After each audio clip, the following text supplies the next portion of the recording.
Peace and love, family. Before we get started tonight, I do have an announcement to make. Nana Dr. Patricia Newton's 40-day Ascension ceremony will be held on November the 7th. So that's this Saturday at 1 o'clock p.m. I received an email from Baba Tony Browder, which contained the links to watch her ceremony live stream because due to COVID-19, this is an invitations only celebration.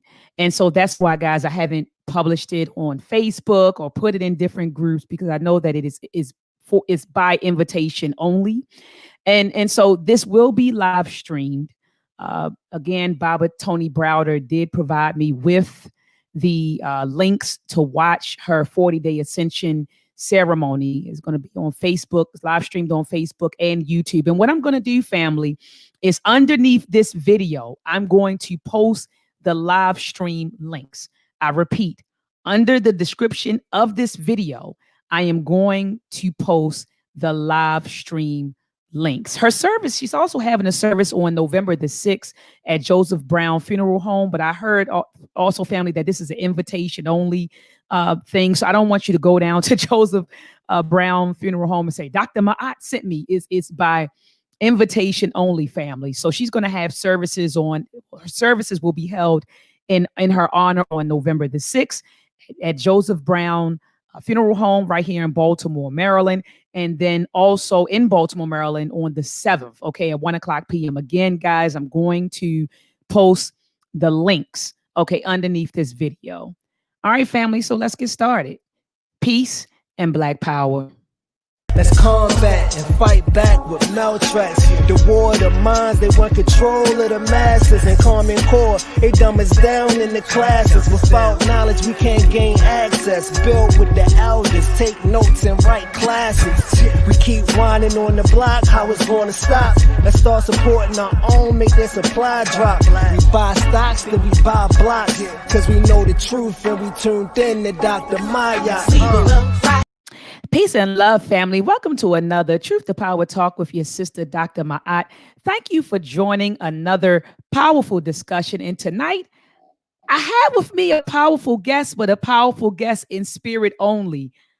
Tonight, I want to talk about what would Malcolm X say to Black people regarding the Biden-Trump 2020 election, family. What would Malcolm X say? I know some of you who are Christians, and peace to my Christian brothers and sisters, you all say, what would Jesus do? I say, what would Malcolm X say? What would he do? What would he say about the election? And family, I know some people are probably out voting.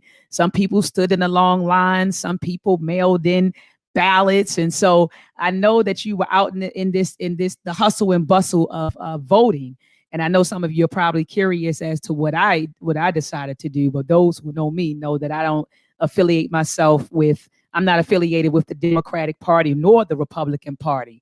All right, family. And so anyway, tonight, and greetings to you. I'm looking in the chat room. Peace, family, peace. I do see family, my French speaking brothers and sisters are in the building. Peace and love to you.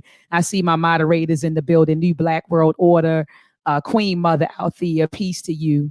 Peace to you, peace to you, peace to you, family. Family, do me a favor, share this video. Let's get some more people in here tonight. Tonight, Dr. Maat is talking politics. I know usually I bring people on and we talk about history. We talk about history, culture, psychology. We talk about economics, but we rarely have a political discussion. I think the only time that I did have a political discussion, family, is when I brought on Dr. Jared Ball. And he talked about using politics as a means of creating wealth for Black people. So, you know, some of our ancestors and elders would say that we need to economically empower ourselves and then gain political power. And that's what I agree with. But Dr. Jared Ball, who's also a professor at Morgan State University, he said it should go, he says, the other way around. He said you create the politics. Politics is what creates wealth. Right. And so he said it's the other way around, guys. But I disagree. But I did let him share his views when he came on. And family, go ahead and check that discussion out when you get an opportunity. And also check out the other discussions. I've created a playlist okay, entitled Truth to Power Talk on my channel. So just go to the playlist, and that playlist consists of about 40 to 45 discussions, family. And so go ahead and check those out when you get an opportunity. Also, if you are watching on Facebook, head on over to YouTube, type in Dr. Maat, and be sure to subscribe to my YouTube channel.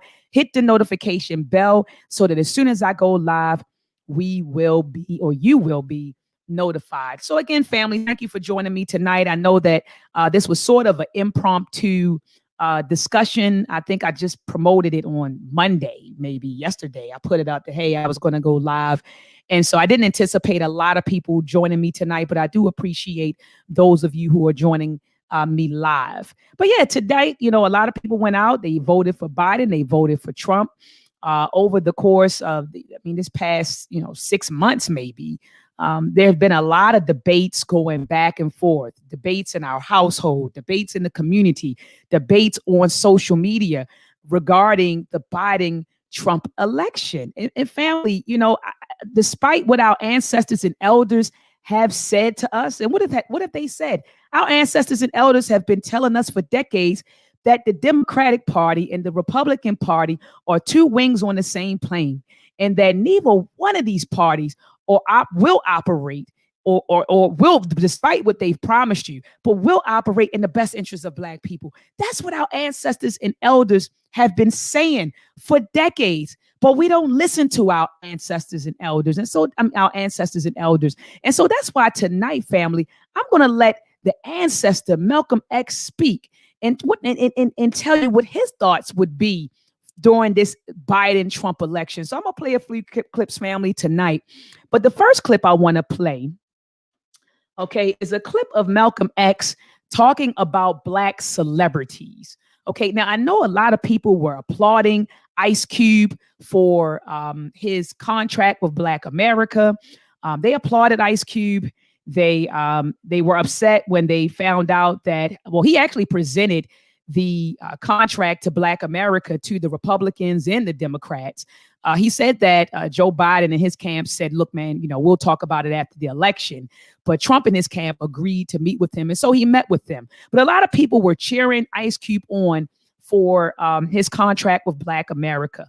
Also, a lot of people were cheering on Lizzo. I think it's a rapper named Lizzo. They were cheering Lizzo on for meeting with Kamala Harris and Cardi B, even though she's not Black. I'm sorry. A lot of people was cheering her on because of her discussion with Kamala Harris as well. And she also met with Joe Biden. But should celebrities be speaking for us? Should celebrities be speaking for us? And so let's listen to what Malcolm X, our great ancestor, would have to say about that. Should celebrities be speaking for us? Let's take a listen. Told you a little while ago, these leaders that they call leaders, this included Lena Horne, this included Dick Gregory, and this included comedians, comics, trumpet players, baseball players. Show me in the white community where a comedian is a white leader. Show me in the white community where a singer is a white leader, or a dancer or a trumpet player is a white leader. These aren't leaders. These are puppets and clowns that have been set up over the white community and over the Black community by the white community, and have been made celebrities and usually say exactly what they know that the white man wants to hear. And it is an honor, actually, that they endorsed Dr. Martin Luther King and were against the Honorable Elijah Muhammad. That's actually an honor. Now, when you say that they also, in the same Newsweek poll magazine, I think the pollster said that he went into the Negro community and asked about the Muslims. And many Negroes whom he asked said, well, I never heard of the Muslims. Who are they? This is the rank and file we're talking about. Oh, yeah. Now, when they got down to the rank and file, this was the answers that they got. This is the equivalent to the situation in Kenya during the Mau Mau uprising, when many frightened whites in Kenya, Africa, would go among the Africans and ask them, what about the Mau Mau? And the African would say, I never heard of them. And the same white man who would ask the African this question and very naively believe what the African said, when he went to bed that night, he would lose his head. And usually the one who took his head was the same African who told him that afternoon he had never heard of the Mau Mau. Except in the Newsweek poll, they used Negro interviewers. You'll find that oftentimes Negroes are as much on guard around Negro interviewers, who usually represent the bourgeois element of Negroes, as they are on guard around whites. Usually Negroes know that when this bourgeois Negro walks through the door, he is not doing something that he's initiated himself, but he's involved in something in which the white man is the absolute author of and has sent him to the Negro community for some information. And when they give that Negro some information, usually they give him the information that they want him to take back to the white man, because that's who he's going to take it back to. All right, family. So you heard what our great ancestor, Malcolm X, had to say about celebrities speaking on our behalf and representing us. He said, you don't see that in the white community. You don't see them going to their artists and speaking on behalf of the black community. You don't see that in that community. They don't look to their celebrities as leaders. And a matter of fact, family, I'm thinking about the SARS incident the SARS incident that's happening in Nigeria. Beyonce was pressured to speak about SARS. They said that, because she came out with her album, her musical or visual album, Black is King, the Nigerian people started asking Beyonce, begging Beyonce to bring awareness to SARS. And so people like me were saying, well, wait a minute. Beyonce isn't an activist, and this is not Dr. Maat, celebrity worship or defending celebrities. Okay. I'll be the first person to tell you, I don't do that. I don't do celebrity worship. But what I will say is this: we should not look to celebrities to speak on our behalf. We shouldn't look for celebrities to be our leaders. That is ridiculous. And you don't see that in any other community. You don't see it. Do you see celebrity worship? Absolutely. You do see that in other communities. But do they look to their entertainers as leaders? You don't see that. And so our great ancestor, Malcolm X, says it plain and clear that you don't look at celebrities as leaders. And I'm looking in the chat when Brother Adolfo said Dr. Smalls and Jeffries are our celebrities. Ashe. That's who my celebrity is. Dr. Frances Cress Wilson, she's my celebrity. I look at her. Dr. Patricia Newton, Professor James Smalls, and others. These are our celebrities. So anyway, you heard it from the horse's mouth. Our ancestor Malcolm X today would not applaud Meg Thee Stallion or any of these other celebrities speaking on behalf of the black community. He just wouldn't do it. All right. So I saw someone put in the chat that liberals aren't our friends, that white liberals aren't our friends. And brother, you are exactly correct. You are 100% correct. And that's what Malcolm X talks about in the next clip. Liberals and conservatives. Because what I notice is this: we get so happy when we meet white folks and they're, white liberals. We befriend them and we think they're our friends, despite the fact that Dr. John Henry Clark said the Negro has no friends. We don't have any friends. The black man, we don't have any friends. But people still think that if white folks come along and they take up our cause or they protest with us or they're out there with us, that suddenly these white liberals are our friends. But let's hear what Malcolm X has to say about liberals and conservatives. I'm going to roll the clip. But being friendly and being a friend, I think, are two different things. I think there are many whites who act friendly toward Negroes. A fox acts friendly toward the lamb. And usually the fox is the one who ends up with the lamb chop on his plate. The wolf doesn't act friendly, and therefore the wolf has more difficulty in getting the lamb chop in his plate.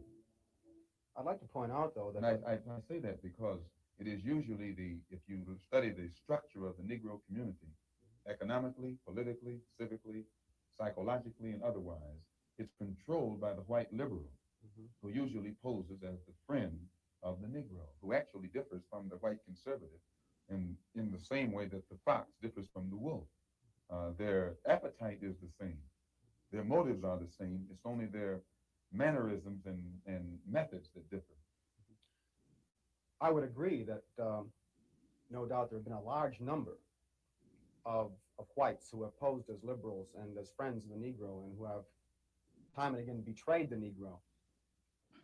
On the other hand, I think one could point to a large number of whites who have struggled for civil rights, for equality, and have got little or nothing out of it, other than quite a few bruises. Give me an example. Well, the large number of white students who have gone into the South, for example, working for SNCC and other organizations. Not working for SNCC or other organizations, but working for the white political machines who benefit by the voting efforts of Negroes. Okay, I'll be more specific. I would cite Herbert Hill, for example, as a kind of person who has championed Negro job rights, for example, in New York City and elsewhere. He has fought the political machine. First time I met Herbert Hill personally was when they were picketing to stop the working on the Harlem Hospital in Harlem. Negroes for 10 years had to fight the city to get an annex built on the Harlem Hospital. Because in Harlem, we need a hospital more so than anything else. Our people are sick. Plus, we do a lot of cutting and shooting of each other, though we profess to be nonviolent. And Herbert Hill brought his forces out and stopped the working on that site. This is the first time I ever saw him. Then when work was brought to a halt on a hospital in Harlem, the same Negroes tried to stop the work at the Downstate Medical Center in Brooklyn, which is predominantly white. They were out there for 3 months during the summer, couldn't stop anything. And I never saw Herbert Hill out there one time. Now, whenever it takes a stoppage of something that's going to affect the white man, you find the white liberal absent. But when it involves something that primarily will affect the best interests of black people and black people only, then that white liberal is present. Herbert Hill is the labor secretary for the NAACP. And if he was interested in black people, he would prepare a black man with the type of knowledge and understanding of the labor troubles involving black people that would enable a black man to sit in the same position as Secretary of Labor or Labor Secretary in the NAACP. I'm suspicious of whites who join Negroes and always have to be in the lead, who always have to be the head, who always have to be at the top in Negro organizations. Those whites who really have the interests of blacks at heart, let them give some advice to some Negroes and stand on the sideline. But don't join the organization and then get at the head of it and pose as a friend of Negroes. Well, I would defend his sincerity and his commitment. And more than that, I would say that just because a person is a Negro or a black American does not mean he's going to struggle for Negro rights or for jobs for Negroes or anything else. I think that today you could point to a large number of Negro leaders who have consistently betrayed Negroes in a whole host of areas. They aren't really Negro leaders. These are puppets that have been put in front of the Negro community by white liberals. These are parrots that have been put in front of the Negro community by white liberals. You can't name me a Negro leader who has been betrayed Negro, who has not. I don't know what happened, family. Malcolm was getting ready to get in, and the video cut off. That enable a black man to. Oh man. As Secretary. But basically, family, you get it. You get what he's saying. He said that liberals and conservatives are our friends. And he said, in fact, he said that the liberals are worse than the conservatives, because at least with the conservatives, they tell you what their agenda is up front. The liberals will pretend to be your friend. Let's look at the Democratic Party and the Republican Party. One might say or believe that the Democratic Party they're liberals, a party of liberal whites, right, or liberal people, whereas the Republican Party is a party of conservatives. But what we need to understand, family, is that, see, the Democrats are posed as a friend, but look at our communities. The Democrats have been running Baltimore City. Look at other cities, the Detroit, Oakland, down there in, I'm thinking about Chicago right now. The Democrats have had it on lock, family, for decades. We've been voting for them. And this is not Dr. Maat telling you to go vote for the Republicans. Dr. Maat is independent. I'm registered as independent. Okay. So this is not me down in the Democrats and trying to get people to vote for the Republicans. But what I want to say is this, family, we have to be real. We've been voting Democrat since Theodore Roosevelt came with the New Deal or proposed the New Deal, which actually benefited poor whites more so than poor blacks. Okay, but that's a whole nother conversation. But we've been voting Democrat since the 1940s, and look at where that has gotten us, family. So what should we do? So some of y'all say, well, Dr. Maat is saying, she's not advocating for us to vote for the Republicans. She's not advocating for us to vote for the Republicans. What is Dr. Maat saying? Dr. Maat is saying what Dr. Claude Anderson said in his book, Powernomics, what Dr. Amos Wilson said in his book, Blueprint for Black Power. And both of these men told us that we need to form our own black national political party and vote as a block. And he said that this black national political party would create an agenda. And I know everybody say, well, we already got an agenda. Well, which agenda is it? Because we have several agendas. Okay, family, we have several black agendas. But if we come up with a collective political party that can consolidate and modify those agendas, and then they would go out and ask folks to register at this party, and then this party would be the voice of the black community, and this party would negotiate legislation with the Republicans, with the Democrats. That's what Dr. Amos Wilson and Dr. Claude Anderson was saying. They said we need our own political party because none of these political parties are forced by us, none of us. So I find it utterly ridiculous when I'm looking online and I see people debating over the Democrats and the Republicans. It just reminds me of, it takes me back to the plantation days where we're fighting over who's the kind of master. But both of them are slave masters. But we're fighting over who's the right, who's the best man. That's what it sounds like to me when I see our people, when I hear our people arguing with each other over Biden and Trump. I mean, look at this. In the 21st century, in 2020, we're still arguing over who's the best, who's the best. We're still under European domination, regardless of who you select. And then you have, and this is no disrespect to the baby boomers. This is no disrespect to my baby boomers. I love my baby boomers. My parents are baby boomers. But the baby boomers are doing this, family. They're guilting people into voting. So the baby boomers are saying, somebody died for you to have the right to vote. I know you heard that, right, family? I know you heard it. The baby boomers, somebody died for you to have the right. Somebody died for that. Somebody died. And as Baba Baruti just said on my platform last Saturday, they died for you to have the right to choose. That's what they died for. They died for you to have the right to choose. And so it seems like what the baby boomers do, they guilt you into it or they scare you into it. Remember, guys, family, remember when Al Gore, and I was about 19 when this happened, when Al Gore was running for president. It was Al Gore and George Bush Jr. They were running for president. And I remember black folks was running around. It was going to be the end of the world if George Bush Jr. got in office. So you better vote. You better vote. You got to vote. If you don't vote, all black people, we're going to suffer. You better vote. You better vote. And then so we all ran out and we voted for Gore. And then we were sitting there watching the news that night. And they said, we have to do a recount. We have to do a recount for Florida. Remember that? Come on, family. I know you remember it. I know you remember it, family. Let me see it in the chat. I know you remember it. The recount. And then they end up, I ain't gonna say they end up giving it. Bush took it. Okay. Bush ended up taking it. And that's when I realized at the tender age of 19 that they're going to put whoever they want to put in that seat. So I know we want to say it matters, but at the end of the day, does it? When Trump ran against Hillary, remember Hillary won the popular vote. So the people voted for Hillary. And what happened? We got Trump. Well, how did we get Trump? The electoral college. Come on, family. Come on, family. So we got to stop being used as pawns, family.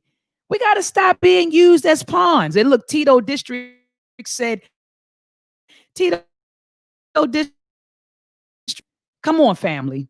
We got to stop being used in this being used as pawns, family, in this game. And so anyway, I'm going to play my last clip of our ancestor, Malcolm X. And someone already said it in the chat. They said, the ballad of the bullet, brother, new black world order. All right, family, this is my last clip of brother Malcolm X talking about, well, what would he say? So I'm using these clips, family, to tell you, so you can know what would Malcolm say about this foolishness that's going on. Because today, family, when I see a maroon in the hills, a maroon sitting on the mountains, and you know what the maroons were. They the ones that ran away. They were the ones that said, I want to go away. I want to form my own community. They escaped. Some of them, slaughtered their slave masters. They went to war with them, but they were the rebels. They rebelled and they went to the hills, went to the mountains, and they started their own communities. I felt like a maroon. I said, man, now, family, let me go ahead and play this clip.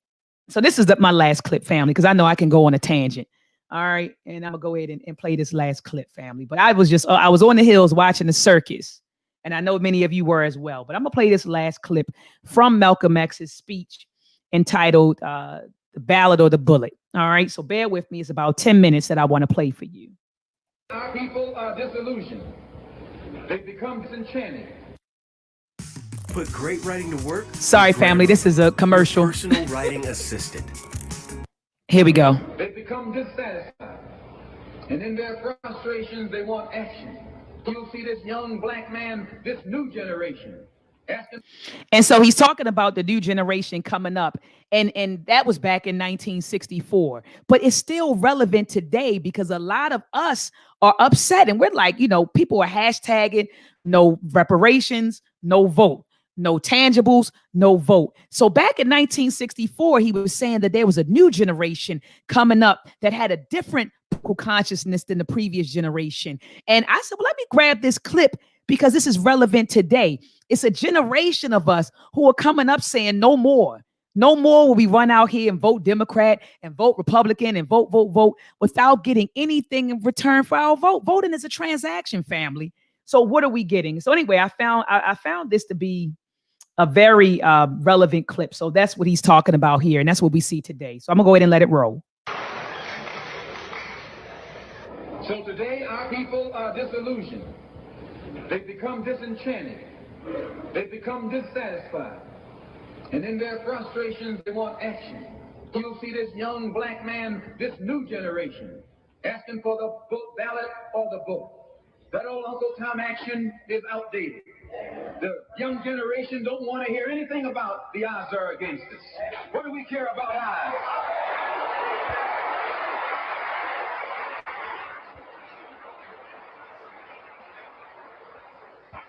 When this country here was first being founded, there were 13 colonies.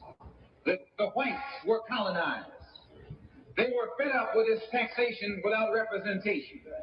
So some of them stood up and said, liberty or death. Though I went to a white school over here in Mason, Michigan. The white man made the mistake of letting me read his history books. He made the mistake of teaching me that Patrick Henry was a patriot. And George Washington wasn't nothing non-violent about old Pat or George Washington. Liberty or death was what brought about the freedom of whites in this country from the English.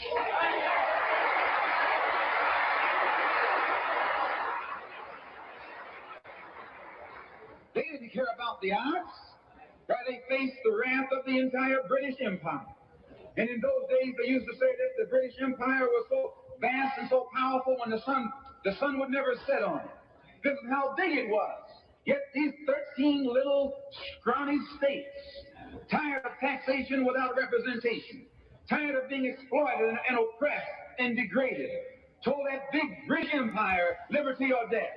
And here you have 22 million Afro-Americans, black people today, catching more hell than Patrick Henry ever saw.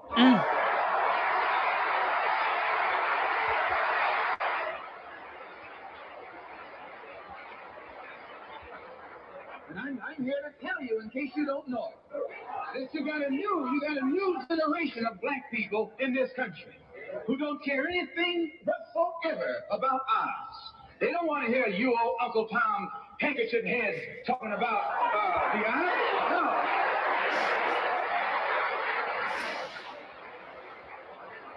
This is a new generation. If they're going to draft these young black men and send them over to Korea or South Vietnam to face 800 million Chinese.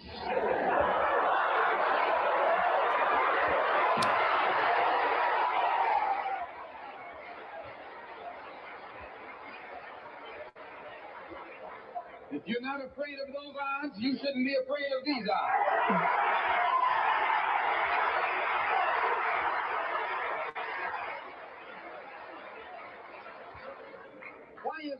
Why does this loom to be such an explosive political year? Because this is the year of politics. This is the year when all of the white politicians are going to come into the Negro community. You never see them until election time. You can't blame them until election time. They're going to come in with false promises. And as they make these false promises, they're going to feed our frustrations. And this will only serve to make matters worse. I'm no politician. I'm not even a student of politics. I'm not a Republican, nor a Democrat, nor an American, and got sense enough to know.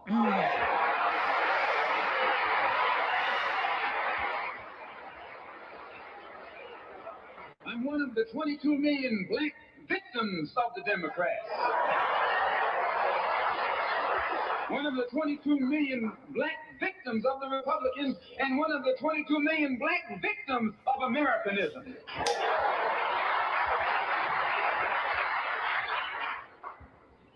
And when I speak, I don't speak as a Democrat or a Republican. I speak as a victim of America's so-called democracy. You and I have never seen democracy. All we've seen is hypocrisy.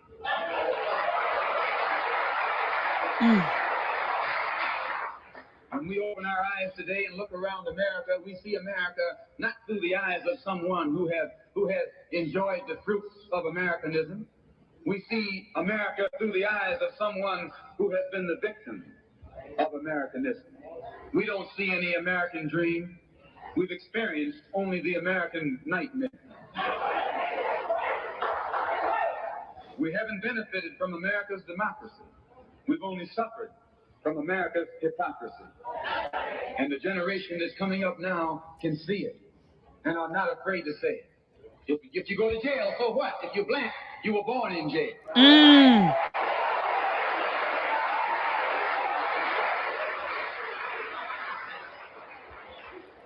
If you black, you were born in jail. In the North as well as the South. Stop talking about the South. Long as you're south of the Canadian border, you're south.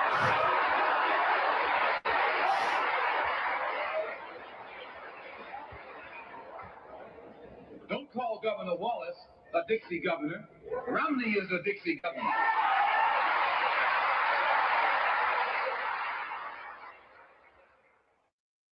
$22 million black victims of Americanism are waking up, and they're gaining a new political consciousness, becoming politically mature.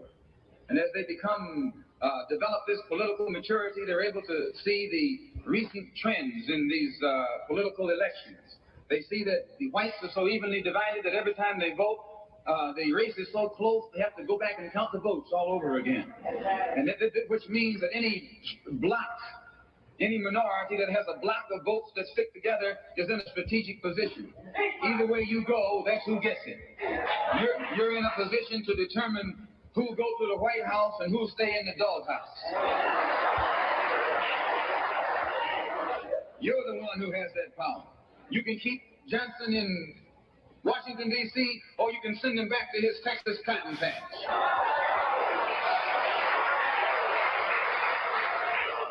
You're the one who sent Kennedy to Washington. You're the one who put the present Democratic administration in Washington, D.C. The whites were evenly divided. It was the fact that you threw 80% of your votes behind the Democrats that put the Democrats in the White House. When you see this, you can see that the Negro vote is the key factor. And despite the fact that you are in a position to be the determining factor, what do you get out of it? The Democrats have been in Washington, D.C. only because of the Negro vote. They've been down there 4 years. And all other legislation they wanted to bring up, they brought it up and gotten it out of the way, and now they bring up you. And now they bring up you. You put them first, and they put you last. Because you're a chump.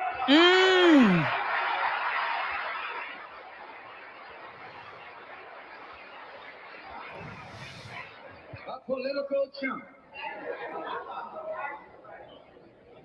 In Washington, D.C., in the House of Representatives, there are 257 who are Democrats. Only 177 are Republicans. In the Senate, there are 67 Democrats. Only 33 are Republicans. The party that you backed controls 2/3 of the House of Representatives and the Senate, and still they can't keep their promise to you because you're a chump.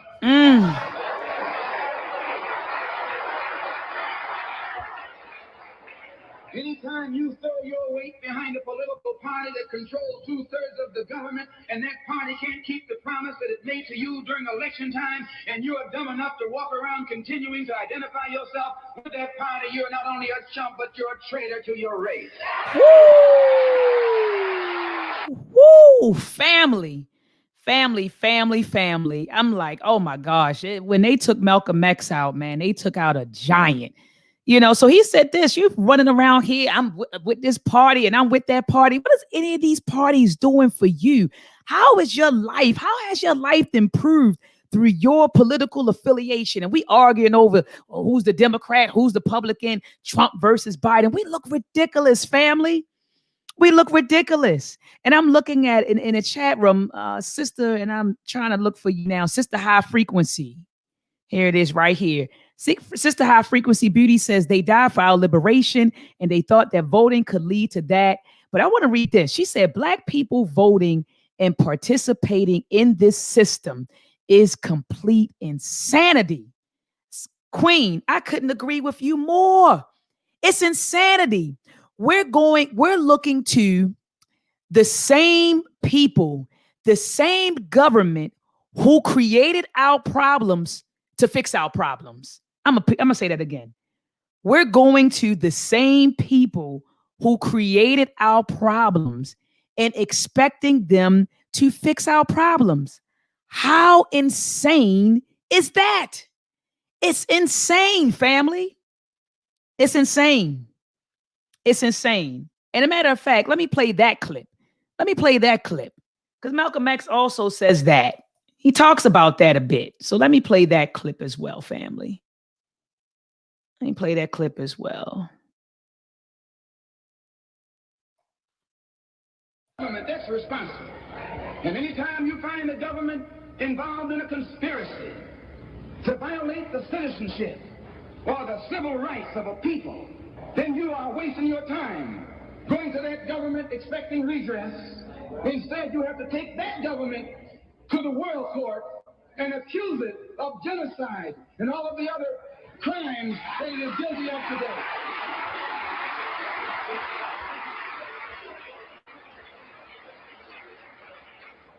So those of us whose political and economic and social philosophy is Black nationalism have become involved in the civil rights struggle.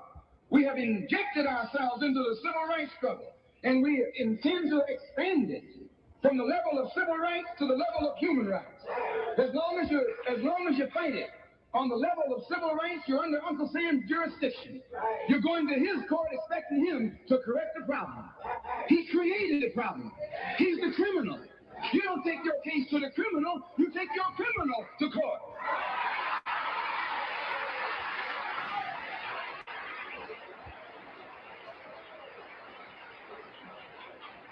When the government of South Africa began to trample upon the human rights of the people of South Africa, they were taken to the UN.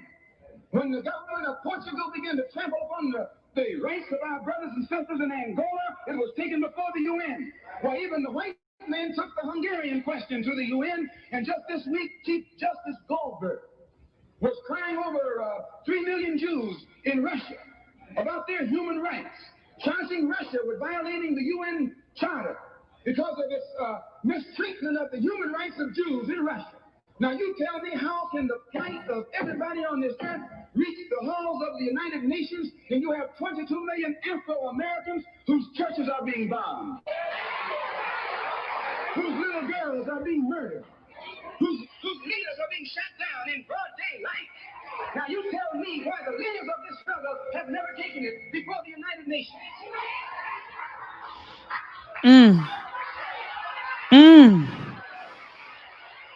See, family, they had to get rid of Malcolm X. He was a problem. He was getting ready to take the United States to the UN, to the United Nations. So they had to get rid of our beloved ancestor, Malcolm X. They had to get rid of him, family. And I see your comments in the chat. Some people said, unfortunately, Dr. Maat.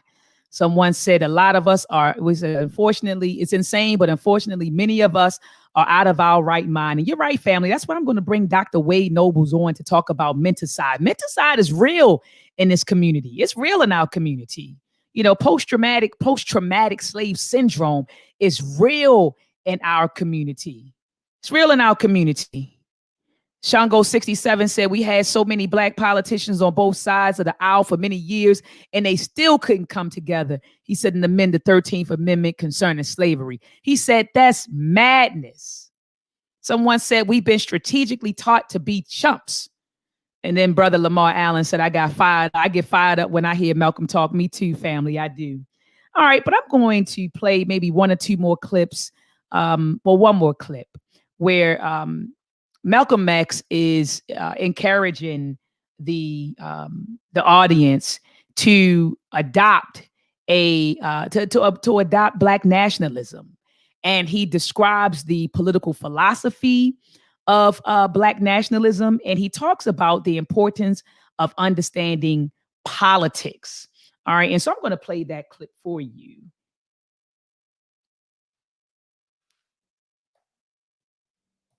The political philosophy of black nationalism only means that the black man should control the politics and the politicians in his own community.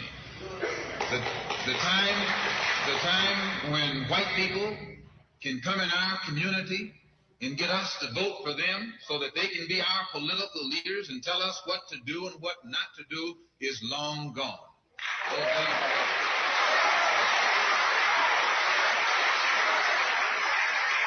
By the same token, the time when that same white man, knowing that your eyes are too far open, can send another Negro into the community, get you and me to support him so he can use him to lead us astray, those days are long gone.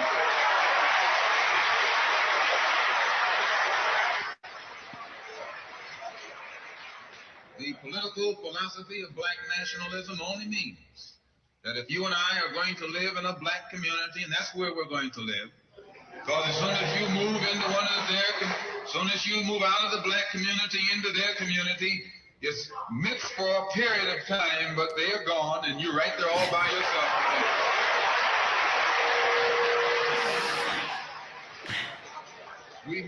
We must understand the politics of our community, and we must know what politics is supposed to produce. We must know what part politics play in our lives.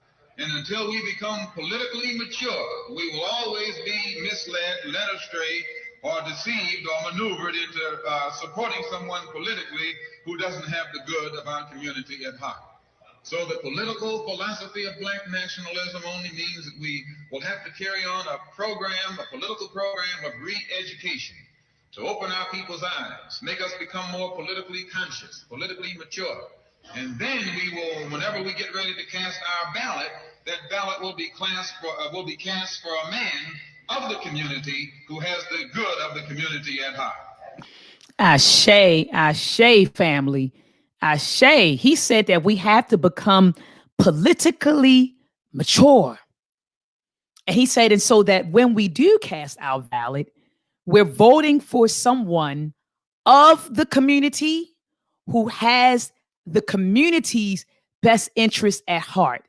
So for my Biden voters and my Trump voters, did you vote today for someone who is of the community and has the best interest of the community at heart? Did you? I mean, did you? Or did you just participate in the madness? I call it the circus, family. It was a circus today. It was a circus today.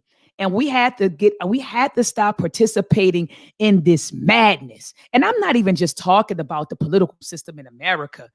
I'm talking about the economical system.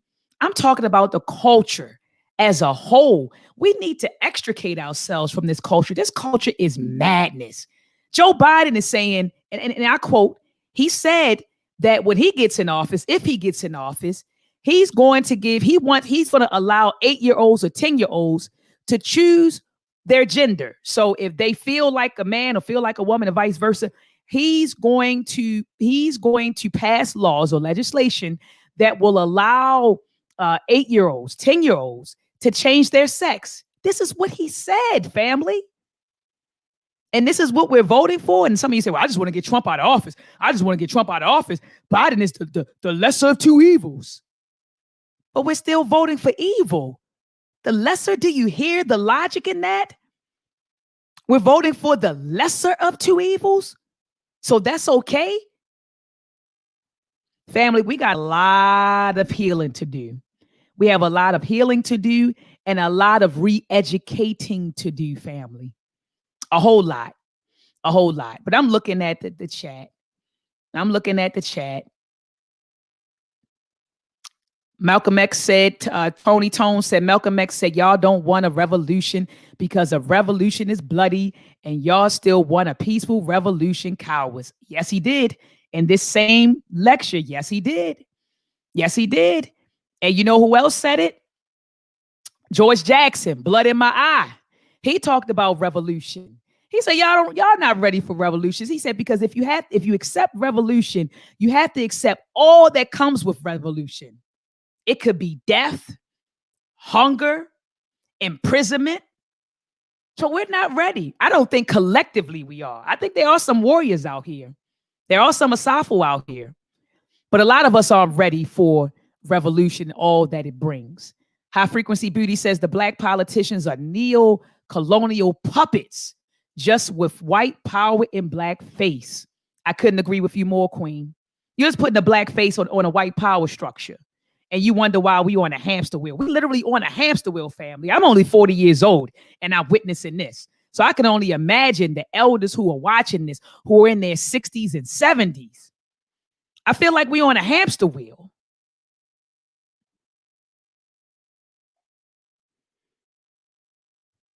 Someone said, why vote for a president of a corporation, but y'all don't vote for a president of McDonald's, Walmart, etc.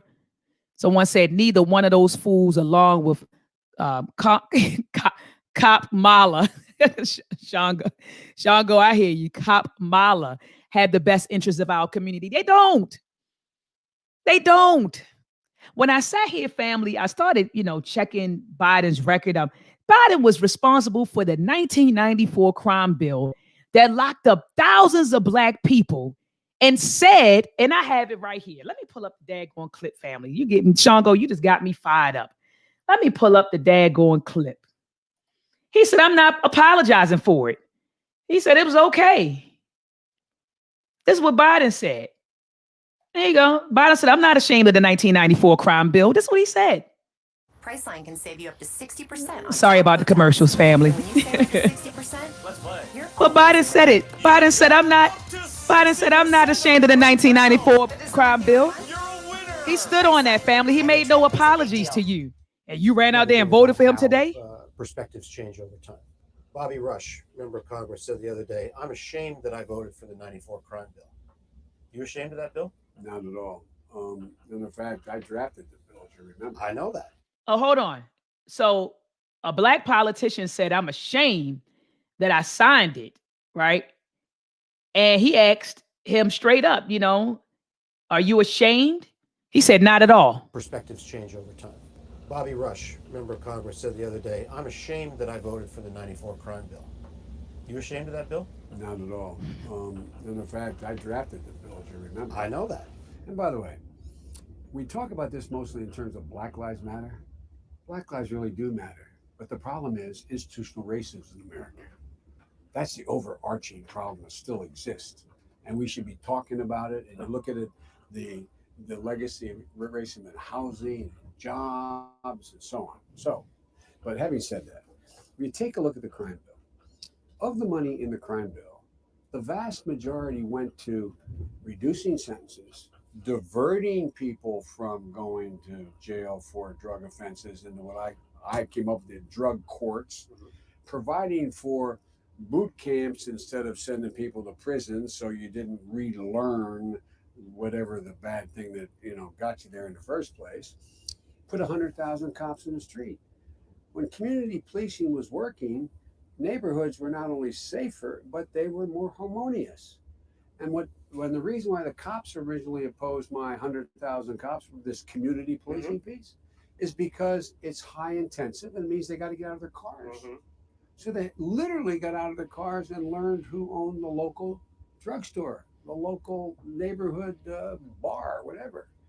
And they were engaged in the neighborhood, which built confidence so that the woman, the African American woman living in a corner alone where the drug deal's going down in front of her house, knows she literally used to have your phone number as a cop. She'd call you and say, John, they're out in front of my house, but you're not giving me away, right, John? No. And it didn't. So we had enormous success. Now what's happened is we've cut the funding 85%. We've gone out there and we're going through Baltimore.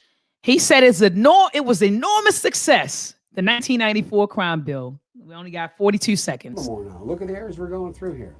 I'll lay you 8 to 5. The Baltimore Police Department is considerably smaller than it was in 1985.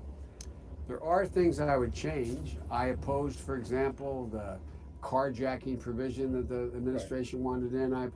But by and large, what it really did, it restored American cities.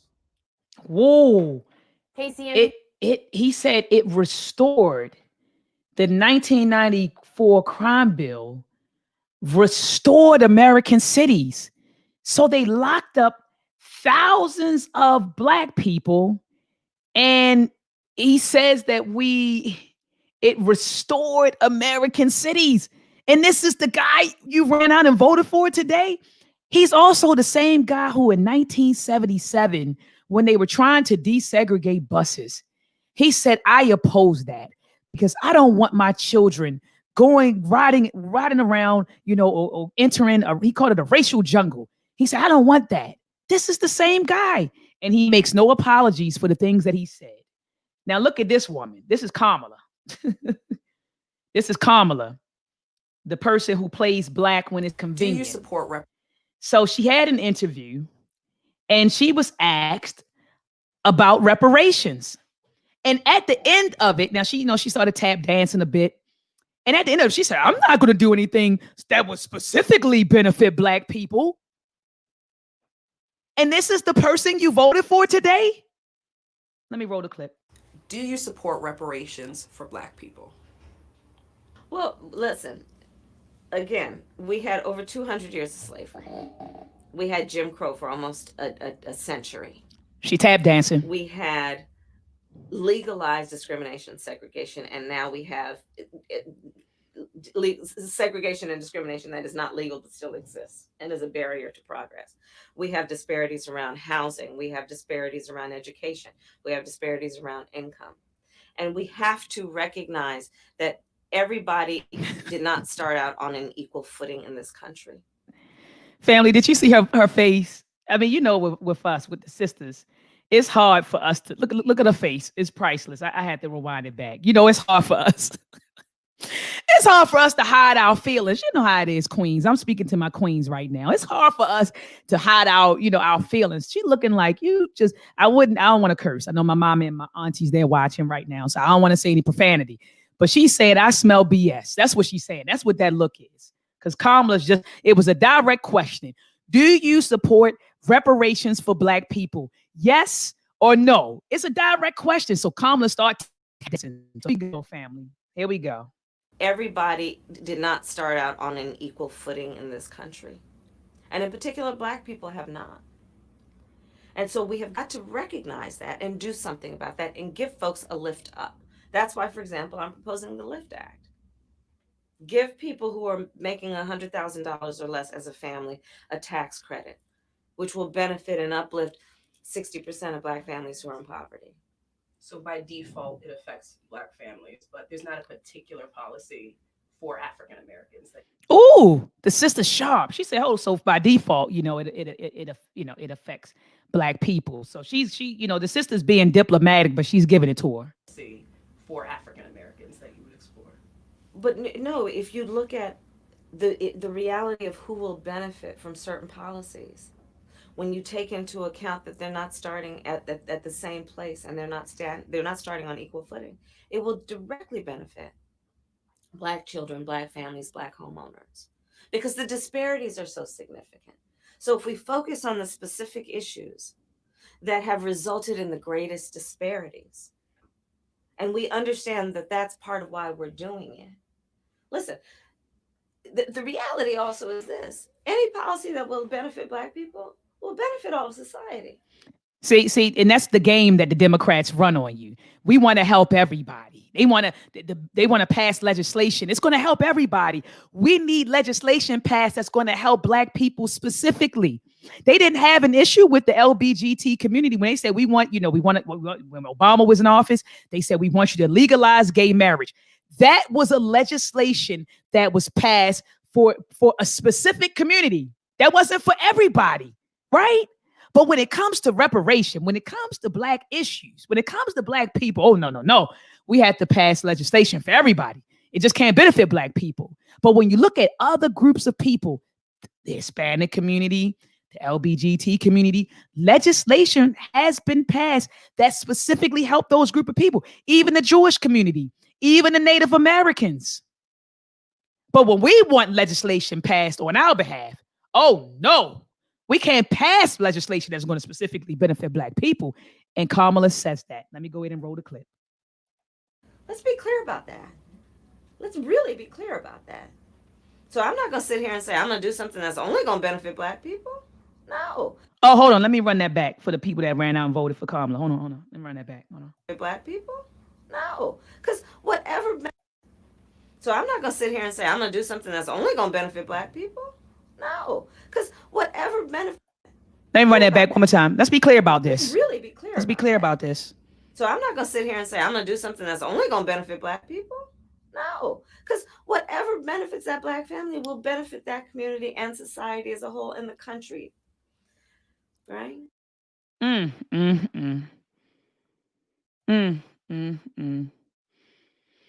So let me show you something crazy. One of my team. Family, we have to do better. Let me get him off my screen. Matter of fact, let me stop sharing, family. All right, so family, we have to do better. We have to do better. And you say, well, Dr. Maat, what is doing better? Doing better is heeding the words of our ancestors and elders, heeding their words.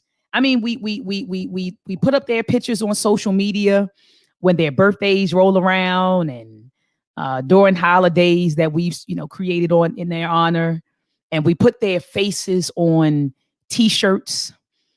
We put quotes up, but do we really heed the words of our elders and ancestors? We don't.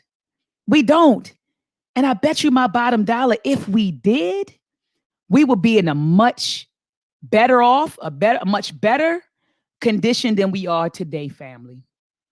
We would be in a better position than we are today if we would listen to the words, the thoughts and ideas of our ancestors and elders, and not only listen to the thoughts and ideas of our ancestors and elders, but put those thoughts and ideas into practice.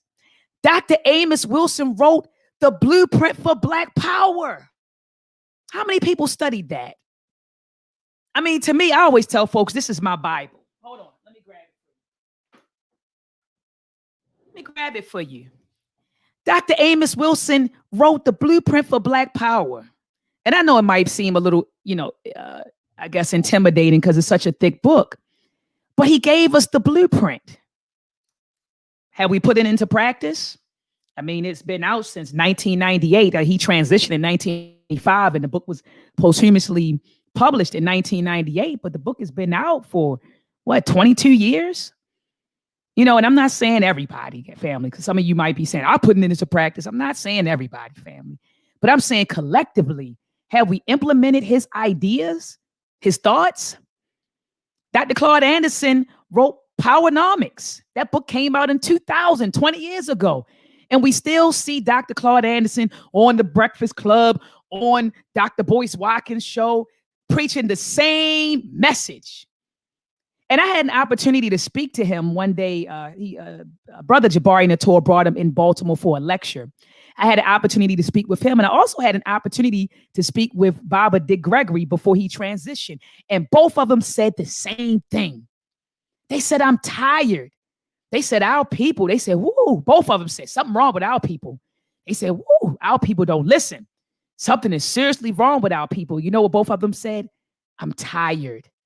I'm tired. You know, I think Dr. Claude Anderson is late 80s. And he's been preaching the same message for decades. When will we listen? When will we listen? So anyway, family, thank you so much for taking time out of your schedule tonight to be with me tonight. I do appreciate you. I won't be live on Friday or Saturday because I will be attending the services of Dr. Dr. Patricia Newton. However, I will be going live on November the 14th.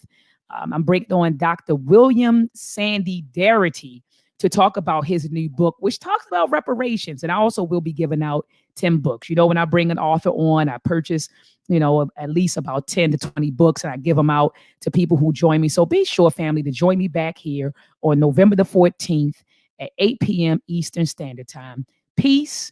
Black power. Let's combat and fight back with maltracks. The war of the minds, they want control of the masses. And Common Core, they dumb us down in the classes. Without knowledge, we can't gain access. Build with the elders, take notes and write classes. We keep whining on the block, how it's gonna stop? Let's start supporting our own, make their supply drop. We buy stocks, then we buy blocks. Cause we know the truth and we tuned in to Dr. Maat.